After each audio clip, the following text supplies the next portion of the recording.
नमस्कार भैया बहनों, आज हम जैव प्रक्रम के भाग 3 के बारे में पढ़ेंगे। जैव प्रक्रम के पिछले भाग में हमने पोषण के प्रकार, स्वपोषी पोषण, विषम पोषी पोषण के बारे में पढ़ा था। इसके बाद हमने मनुष्य में पोषण अर्थात पाचन तंत्र के बारे में हमने पढ़ा था। इस भाग में हम श्वसन या कोशिकी श्वसन या रेस्पिरेशन के बारे में पढ़ेंगे। श्वसन या कोशिकी श्वसन या रेस्पिरेशन क्या होता है? जैसा कि हम जानते हैं कि हमने ऑक्सीजन युक्त वायु को जब नासिका के माध्यम से ग्रहण किया तो यह नासा मार्ग से होते हुए फेफड़ों में प्रवेश करती है। फेफड़ों में कुपिकाएं पाई जाती है। इन कुपिकाओं के अंदर जब ऑक्सीजन युक्त वायु प्रवेश करती है तो यहाँ पर विसरण के नियमानुसार अधिक मात्रा से कम मात्रा की ओर ऑक्सीजन प्रवेश करती है। मतलब कुपिकाओं के चारों ओर ब्लड वाहिकाएं मतलब रक्त वाहिकाएं होती है। इन रक्त वाहिकाओं के रक्त के अंदर ऑक्सीजन चली जाती है। यह ऑक्सीजन हीमोग्लोबिन श्वसन वर्णक के साथ संयुक्त होकर ऑक्सी हीमोग्लोबिन बनाती है और यह ऑक्सीजन पूरे शरीर में रक्त के माध्यम से पहुंच जाती है और ऑक्सीजन भोज्य पदार्थ का ऑक्सीकरण करती है और साथ ही CO2 और ऊर्जा प्राप्त होती है। इस ऊर्जा का उपयोग हमारे शरीर की वृद्धि और विकास में किया जाता है। अब हम श्वसन की परिभाषा इस प्रकार से बनाते हैं कि श्वसन एक जैविक क्रिया है, उपापचय क्रिया है। इस प्रक्रिया में ऑक्सीजन को ग्रहण किया जाता है और यह ग्रहण की गई ऑक्सीजन भोज्य पदार्थों का ऑक्सीकरण करती है और ऑक्सीकरण होने के बाद कार्बन डाइऑक्साइड और ऊर्जा प्राप्त होती है। इस प्रकार से यह श्वसन जो है कोशिका के अंदर होता है। कोशिकी श्वसन माइटोकॉन्ड्रिया कोशिकांग के अंदर पूर्ण होता है। इसे हम एक समीकरण के माध्यम से भी समझ सकते हैं। जैसे कि हमने भोजन किया, भोजन में ग्लूकोज उपस्थित है। अब इस ग्लूकोज का ऑक्सीजन की उपस्थिति में ऑक्सीडेशन हुआ, मतलब ऑक्सीजन से ग्लूकोज ने क्रिया की और यह अपघटित होकर CO2 जल बनाता है और साथ ही 38 ATP के रूप में ऊर्जा प्राप्त होती है। यहाँ पर ATP का पूरा नाम है एडिनोसिन ट्राइफॉस्फेट। यह 3 फास्फेट युक्त एक अणु होता है। इस प्रकार से इसमें फास्फेट बॉन्ड जैसे ही टूटते हैं वैसे बहुत अधिक मात्रा में ऊर्जा शरीर को प्राप्त होती है। इस प्रकार से ऑक्सी श्वसन के अंतर्गत 38 ATP अणुओं का निर्माण होता है। इस प्रकार जब ग्लूकोज का ऑक्सीजन की उपस्थिति में ऑक्सीकरण होता है तो CO2 और जल बनता है। इसे हम ऑक्सी श्वसन कहते हैं। यह कोशिका के अंदर माइटोकॉन्ड्रिया में संपन्न होता है और इससे अधिक मात्रा में ऊर्जा प्राप्त होती है। मनुष्य में श्वसन तंत्र। अब श्वसन तंत्र की बात करते हैं तो मनुष्य में श्वसन संबंधी जो भी भाग कार्य करते हैं वह सभी मिलकर एक तंत्र बनाते हैं जिसे श्वसन तंत्र कहते हैं। श्वसन तंत्र के अंतर्गत नासाद्वार मतलब नासिका, नासिका के बाद आगे श्वास नली मतलब कि ट्रेकिया और ट्रेकिया के बाद यहाँ पर लेरिंग्स, कंठ को लेरिंग्स बोलते हैं जो हमारी आवाज से संबंधित है और इसके बाद उपास्थि वलय युक्त श्वासनाल। श्वासनाल आगे जाके 2 भागों में बढ़ जाती है जिसे श्वसनी बोलते हैं। ये श्वसनी है। इसे ब्रोंकस मतलब कि ब्रोंकस यानी ब्रोंक्योल कहते हैं। यह आगे जाके छोटी छोटी ब्रोंक्योल्स में बढ़ जाती है और आगे जाकर यह श्वसनिका मतलब कि कुपिकाओं, जो छोटी छोटी कुपिकाएं हैं ये बनाती है। ये कुपिकाएं जो है इस प्रकार से बड़े रूप में अगर दिखाई जाए तो इस प्रकार से कुपिकाएं बनती है।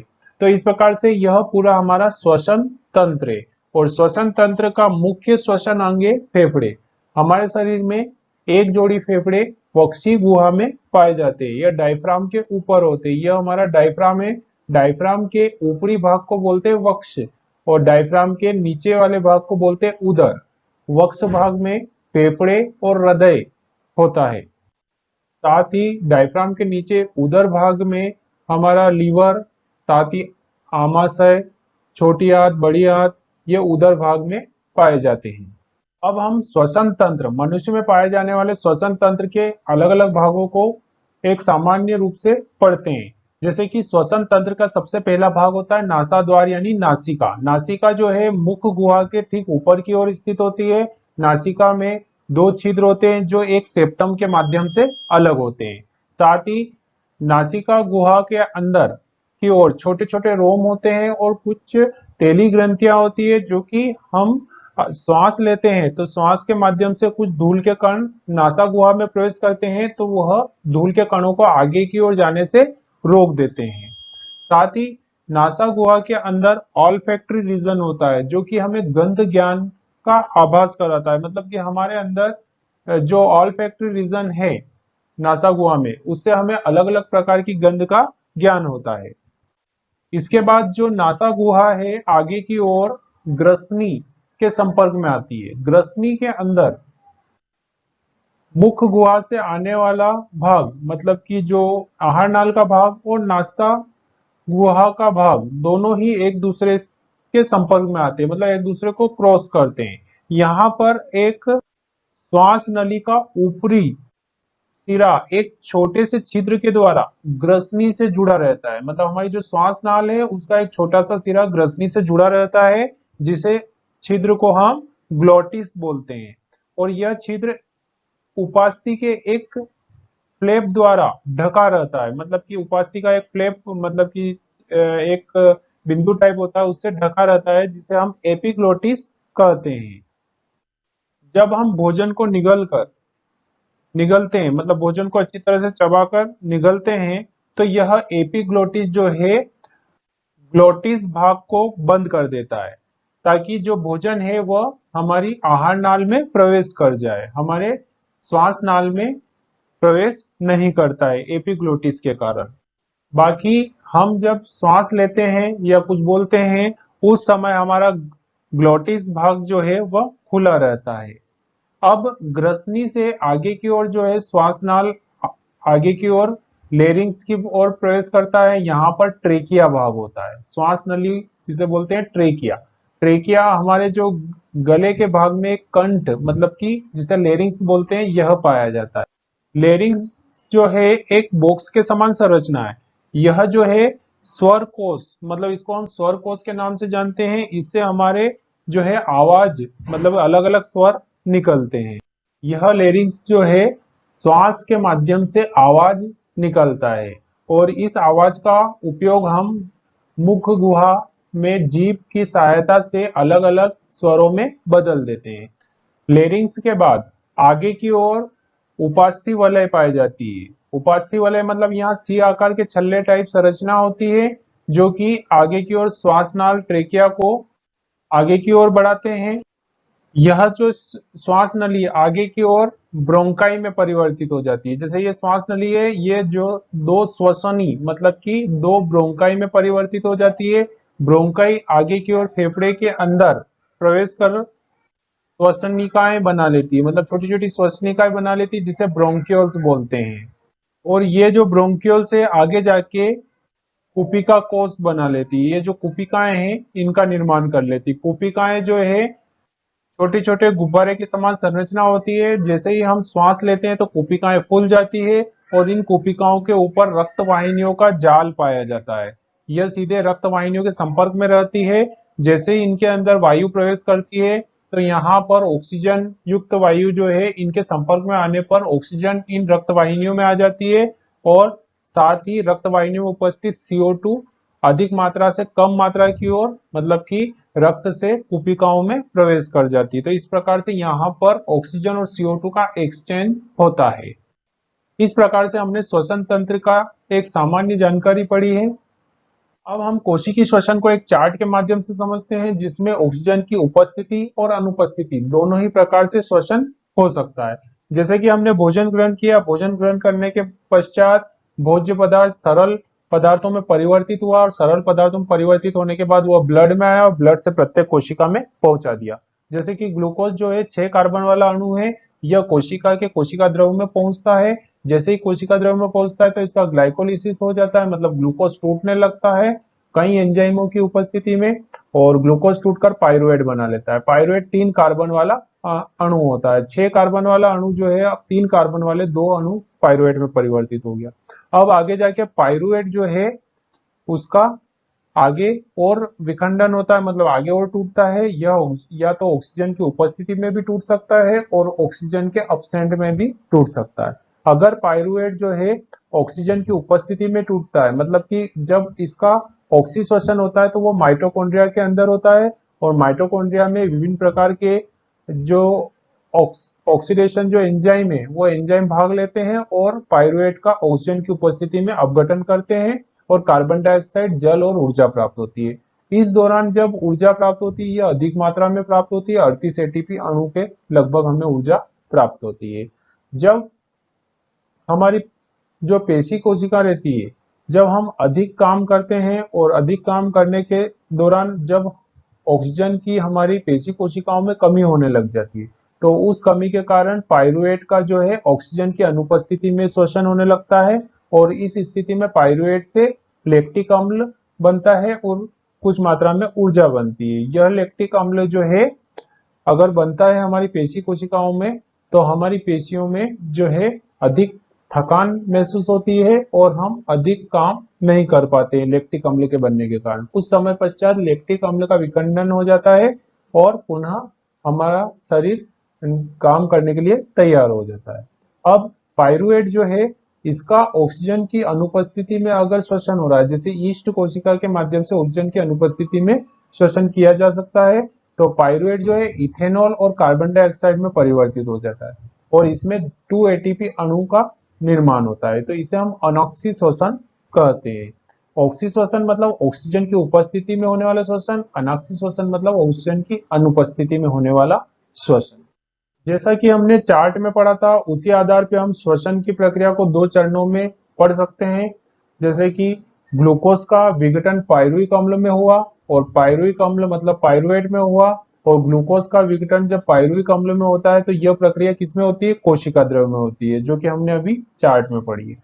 अब ऑक्सीजन की अगर अपसेंट में पाइरुवेट अम्ल का विघटन होता है तो कार्बन डाइऑक्साइड और इथेनॉल या लैक्टिक अम्ल बनता है, और यह प्रक्रम जो है ईस्ट के माध्यम से होता है।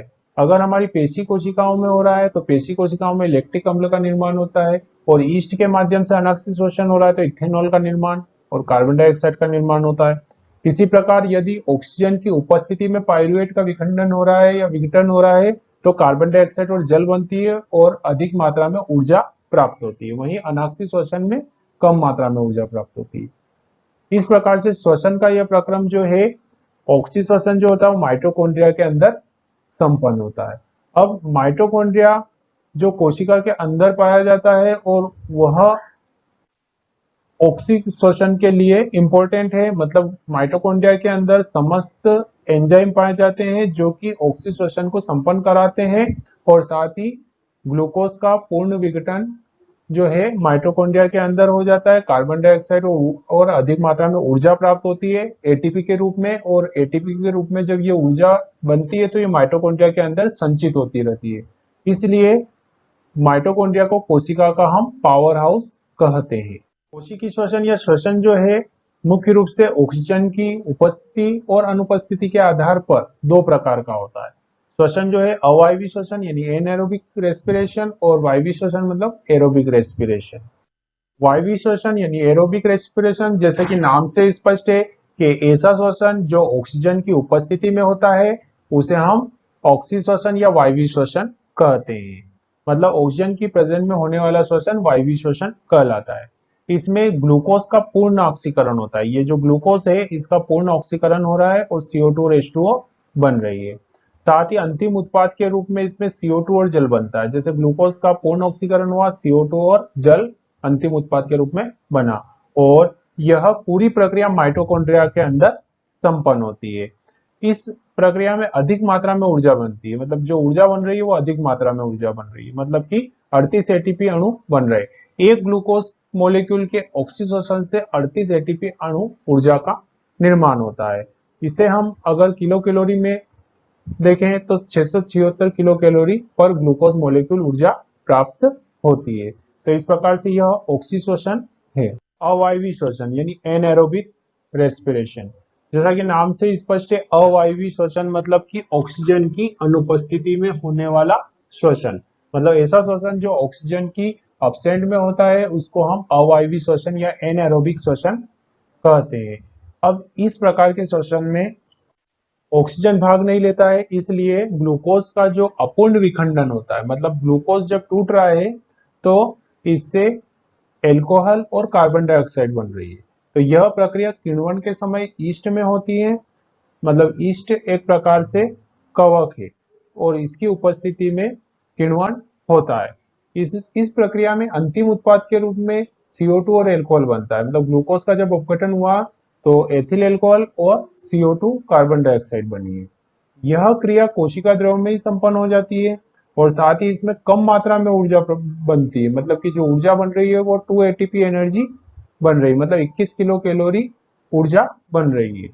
इस प्रकार से यह जो श्वसन है, यह श्वसन एल्कोहल निर्माण में मतलब किण्वन प्रक्रिया में इंपॉर्टेंट होता है। साथ ही हमारे शरीर में अनाक्षी श्वसन जो है पेशियों के अंदर संपन्न होता है। पेशियों के अंदर जब हम अधिक काम करते हैं, अधिक मेहनत करते हैं, तो उस दौरान ऑक्सीजन की कमी हो जाती है और ऑक्सीजन की कमी में पेशी के अंदर ग्लूकोज का अपघटन होने लगता है और ग्लूकोज के अपघटन से पेशी के अंदर लैक्टिक अम्ल का जमाव होने लगता है, जिसे पेशी थकान बोलते हैं। मतलब पेशियां थक जाती है इस दौरान। अब हम कोशिकीय श्वसन के लिए जो एटीपी बनता है, एडिनोसिन ट्राइफॉस्फेट बनता है, उसके बारे में पढ़ते हैं। अधिकांश कोशिकीय प्रक्रमों के लिए एटीपी ऊर्जा मुद्रा है। मतलब हमारे शरीर की जो ऊर्जा मुद्रा है एटीपी। एटीपी का पूरा नाम एडिनोसिन ट्राइफॉस्फेट है। श्वसन प्रक्रम में उत्पन्न जो ऊर्जा है उसका उपयोग एडीपी मतलब एडिनोसिन डाइफॉस्फेट तथा अकार्बनिक फास्फेट से एटीपी अणु बनाने में किया जाता है। मतलब हमारे श्वसन में जो ऊर्जा बन रही है उस ऊर्जा के माध्यम से एडीपी एक फास्फेट अणु से जुड़ जाता है और एटीपी का निर्माण कर लेता है, एडिनोसिन ट्राइफॉस्फेट का निर्माण कर लेता है। इस प्रकार इस एटीपी का उपयोग हमारे शरीर की विभिन्न क्रियाओं में, उनके संचालन में यानी परिचालन में किया जाता है।